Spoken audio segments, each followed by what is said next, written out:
watch some NFL football, baby. NFC East. Philadelphia Eagles coming out on top. Let me tell you what. I'll tell you exactly what we witnessed. We witnessed a 24-20 NFC East showdown. And might I say, I kind of knew that this game was going to be like this. Close. It's an NFC East matchup. It's a divisional type showdown. And if not for 3 key drops from CeeDee Lamb, I feel like we could have been having an entire different conversation. I found out that CeeDee Lamb leads the NFL in drops at around 35 since the year 2020. So that sounds like a pretty big concern going in for Dallas. However, with Philadelphia winning this one, I'm not sure about you guys.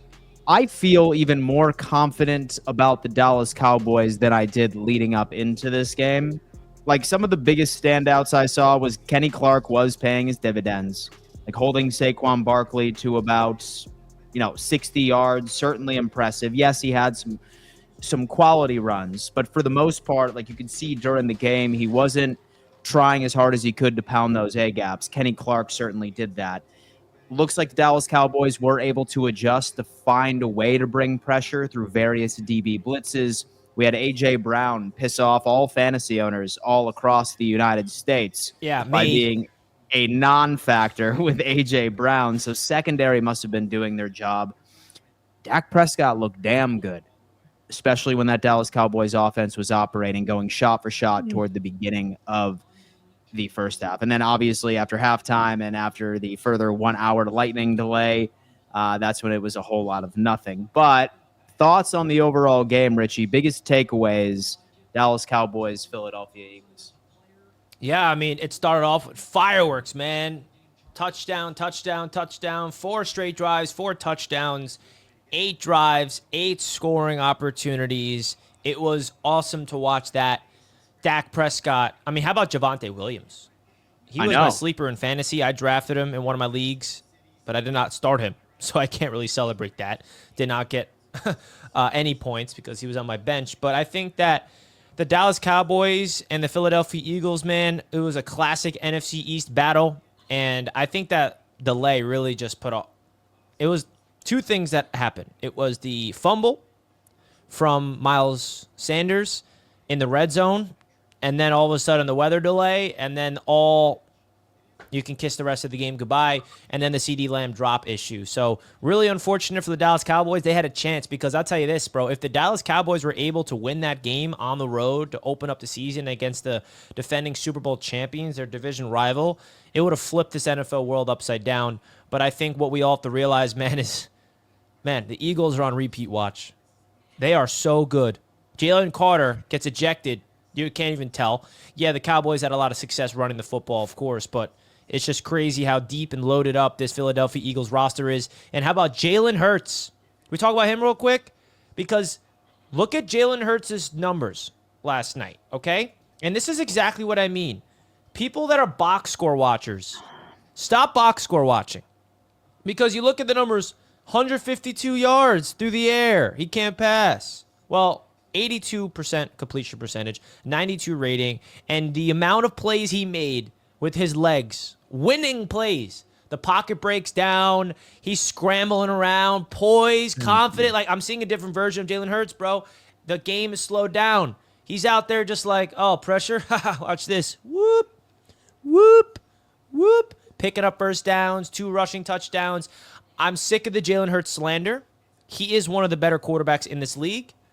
And it's time to put some respect on his name. Sorry he doesn't light it up through the air like Joe Burrow or light it up like Josh Allen statistically. He doesn't need to. He's a winner. How about that dime down the field to Dotson when he needs to go deep, he will.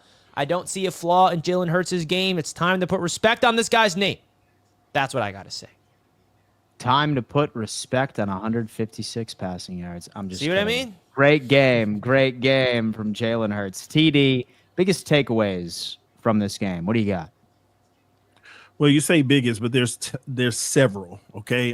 First of all, I still gonna pause for a little bit before I say Dallas is like a contender now.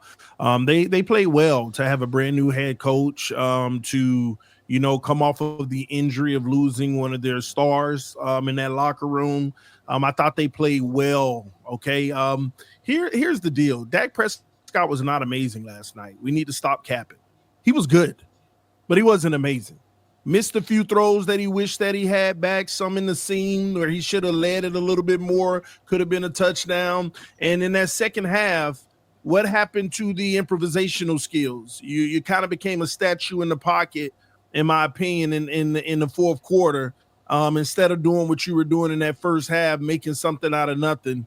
Unlike let's stick with Dallas real quick. Here's the issue with the Dallas Cowboys. We obviously know CeeDee Lamb sold in this game, okay? He straight up sold.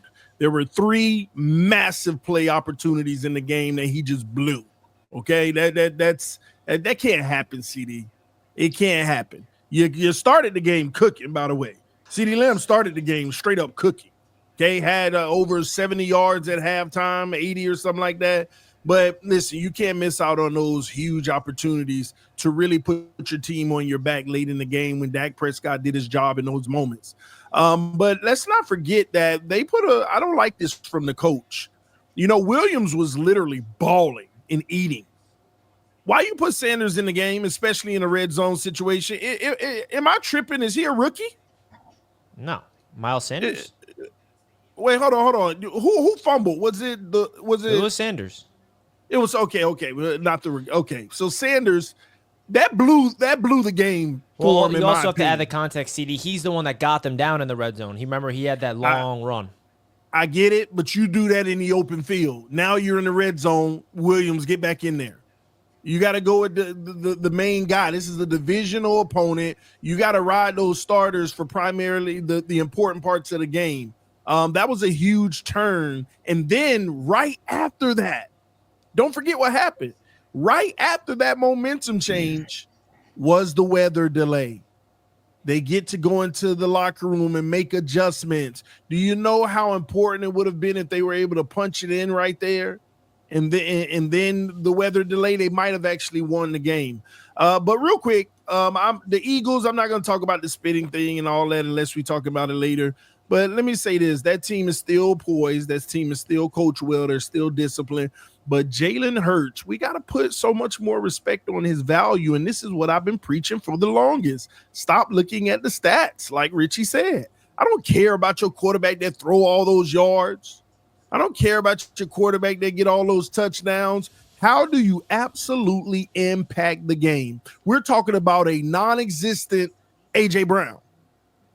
It didn't even look like he played last night.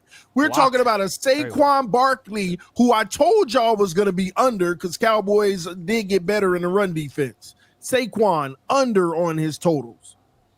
And yes, Smith made a few plays, but it wasn't like it was like the most insane.